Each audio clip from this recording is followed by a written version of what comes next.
I am Manisha Gupte. I come from India, the western part, from the state of Maharashtra, which is of which Bombay or Mumbai is the capital. And I've been part of the Indian women's movement since the mid 70s, generally with issues related to health, sexuality, violence against women. I've been a community organizer, and so therefore we believe that all approaches must be bottom up because that's the only way that they can be sustained. I've also been independently involved in the health movement in my country and internationally. So I'm very happy to be here and to speak to everybody here. Thank you. So I actually grew up with social justice ideas through osmosis because my parents were both freedom fighters. My grandfather was a freedom fighter. You must know that India was a British, colonized by the British for over 2 centuries. And my parents were part of the trade union movement. They met there. They were members of the Social Democrat Party, and they walked the talk. So they didn't have to tell us. We just saw their lives, and we saw how wholesome their lives were and how true their lives were. So I came into my own during the Indian women's movement of the mid 1970s, and what precipitated, kind of threw me into the movement and said just osmosis is not enough was when the internal emergency was clamped in 1975, and that was where civil liberties were suspended in India for 19 months. And we were the students on campus who were fighting those forces. So therefore, in the Indian women's movement, specifically my involvement has been with health. Along with the Indian women's movement, I'm very actively involved with a group called the Medico Friends Circle, which is 41 years old, completely autonomous, completely non-funded. And we all gather together twice a year. We discuss an issue. We live in austere Gandhian ashrams, and we actually donate. We've run a bulletin pro bono with no payments for anybody over 41 years every 2 months. And that's the way that one connects the women's movement, the feminist way of understanding your body. That's Our Bodies Ourselves was a great, reading, on our list at that time. And along with that, it was also a dream and a vision of health being a basic fundamental right for all people, irrespective of the capacity to pay. And so through Medico Friends Circle, we were critiquing health services that were getting more and more privatized, getting so expensive that people couldn't use them, and completely unregulated private sector in my country. And on the other hand, we were trying to add feminist concerns to this national and global movement. So we are all part of the People's Health Movement that meets globally. I was in Cape Town at the PHM meeting 2 years ago.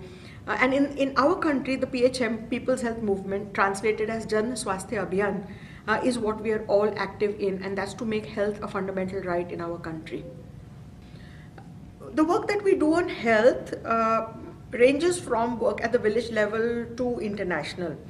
At the village level, we have health centers where women who have studied maybe 5 or 6 or 8 years of schooling are able to identify cervical cancers with 99% accuracy in less than 1/10 of a dollar. And that is not just the identification of cervical cancers, but also that women are able to examine their own bodies with a flashlight and a speculum and a torch, and then therefore they're able to find out when they have white discharge. You smell the white discharge, you know when you're in the fertile part of your cycle. You also know when you have a reproductive tract infection or STD, because that's the long road to HIV. And if we're able to empower women much earlier, and they're able to take care of themselves and their families, understand that their health is important, then women don't have to go down that path. So at one end, it's these health centers where all this diagnosis, and then we refer to the public health services, never to the private, because we believe that public health services belong to people. We pay taxes, and the state ought to, as an obligation, provide health services to people. So we refer people to the public health services. Then I told you about the national level Medico Friends Circle that we are involved in. Many of us as feminist groups also get together on the issue of women's reproductive rights, sexual rights, making violence into a public health and human rights issue, or to collect good forensic evidence when sexual assault takes place, and timely collection of evidence. And at a global level, we are involved in the feminist movement that works on health.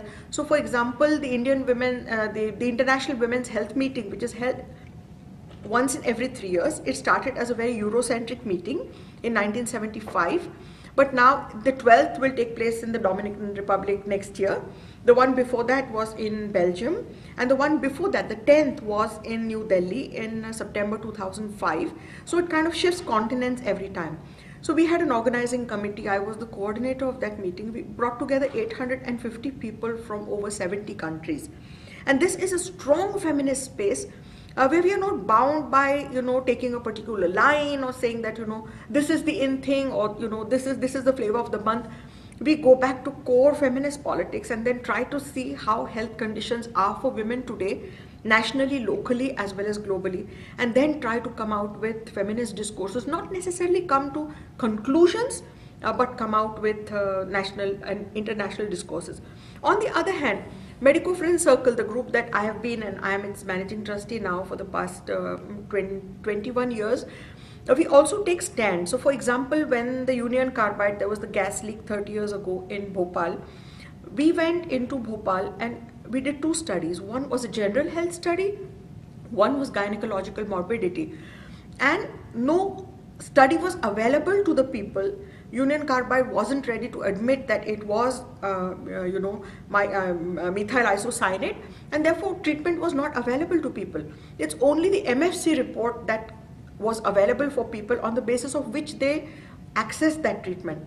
When there was a genocide of Muslims in Gujarat, we came up with how the public health system had failed in Gujarat, and we came up with what doctors should do or what doctors should not do.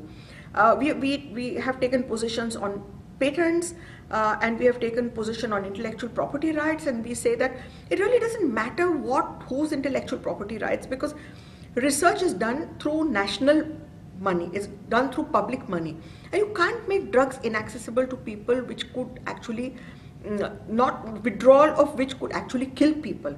And so therefore we've taken these very strong and sharp stands nationally and internationally, and that's how we connect, right, a woman at a village level in a small hut to global politics, because individual justice is not isolated from global justice, and global justice cannot be done unless every individual is part of that justice program. So it's empower people at the grassroots level and empower feminist and pro-people collectives at an international level. That's basically what we have been doing over the past 4 decades.